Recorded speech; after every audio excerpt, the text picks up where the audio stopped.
Hey YouTube, how's it going? Kevin Cleary here with the knife video. This is going to be a quick overview. I have here the new cold steel American Lawman, and it's not that new now. It came out last year. This is early 2016. This was the updated for 2015 model. I do have the OD Green limited edition. By the way, these are on sale in a bunch of different places right now. I think Blade HQ has them for like 89 bucks. They're cheaper than the standard version, so really good opportunity to pick one of these up if you want one.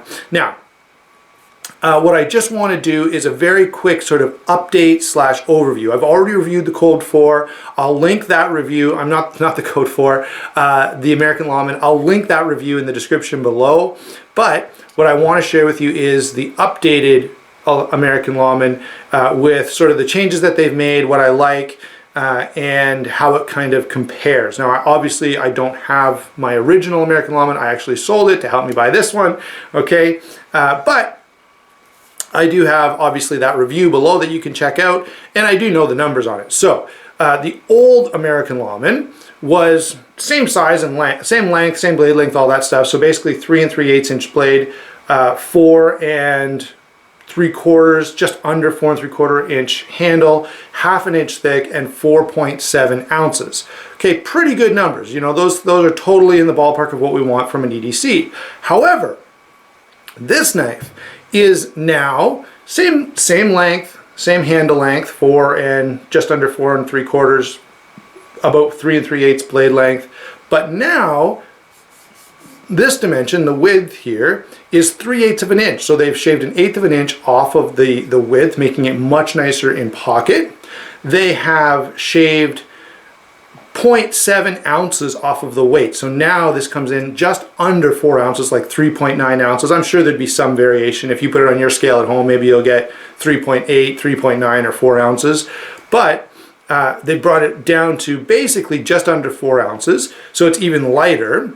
They've upgraded the steel to CTS XHP, which is a phenomenal steel. Now, I've said before, I don't think cold steel takes it as hard as, say, Spyderco or some other CTS XHP steels you may have had, but it's still plenty hard. And CTS XHP is great because it's easier to sharpen than it should be based on edge retention. Okay, let's just put it that way. You know, I've talked about this before. Normally, a blade that's very hard to sharpen is going to hold that edge better. If you get a blade that's not too bad to sharpen but still holds an edge, that's pretty cool. And certainly this CTS XHP steel fits the bill. And I've got a number of cold steels in that steel, so I think I can speak with a certain amount of knowledge to that edge retention. Let's see. The other thing, the texturing on the G10. Lots of people have commented. We're all familiar with cold steel's sort of brick pattern texturing. Okay. The texturing on this is much finer than it used to be. I would say if you've got a Spyderco around and you feel the texturing on your Spyderco, it's much more like a Spyderco texturing now than like what the previous cold steel models used to be like. Okay, so very impressive. All right, you still have all the strength, you still have all the things that I loved about this. You know, when I did my first review, I loved the ergonomics, I loved the blade shape, I loved the option to, you know, choke up, I loved the super strong lock, and all of those things are still here. Now though, you have better steel, you have thinner and lighter, easier to carry, and so really great achievement. Now what I'm gonna do in the next few weeks is kind of go through a series of comparisons. So I'll compare this to, you know, some popular Spydercos, some other cold steels, a few other knives that I think make good comparisons to it. And I gotta tell you, this knife is going to beat a lot of other competitors. Like there's very few knives that are gonna have the same lock strength, the same ergos, the same weight and size and ease of carry. This is just a really good option. Now they have gone up in price. I think right now, as I said, these are on sale, but they're under $100, but they're not, you know, before I think you could probably pick up a Lawman for $50 or $60. Now you're closer to $80 to $100. But the improvements are, I think, worth that increase in price. Let me quickly zoom in before we shut this video down and give you a bit of a close-up, especially for those of you who have not had the opportunity to check one of these out in person. So there you go, there's that hollow ground blade. I have touched up the heel of the blade here a little bit. It came not sharpened from cold steel.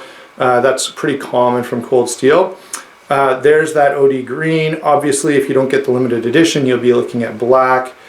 Okay, typical triad lock, all that kind of stuff is still the same as you expect. Still pretty tough to actuate. Okay, but very, very good knife. I'm totally impressed with this one. Let me zoom out. Come on, zoom out. Sorry, I didn't really want to give you that much of a close-up. There we go. Yeah, what I'd like to do to close this video is ask you this. What comparisons would you like to see? I can't promise that I always have them. I do have some turnover in my collection, so but I would like to hear what comparisons would you like to see this knife and what else, and see how they stack up with one another. All right, thanks a lot, guys, and we'll talk to you soon.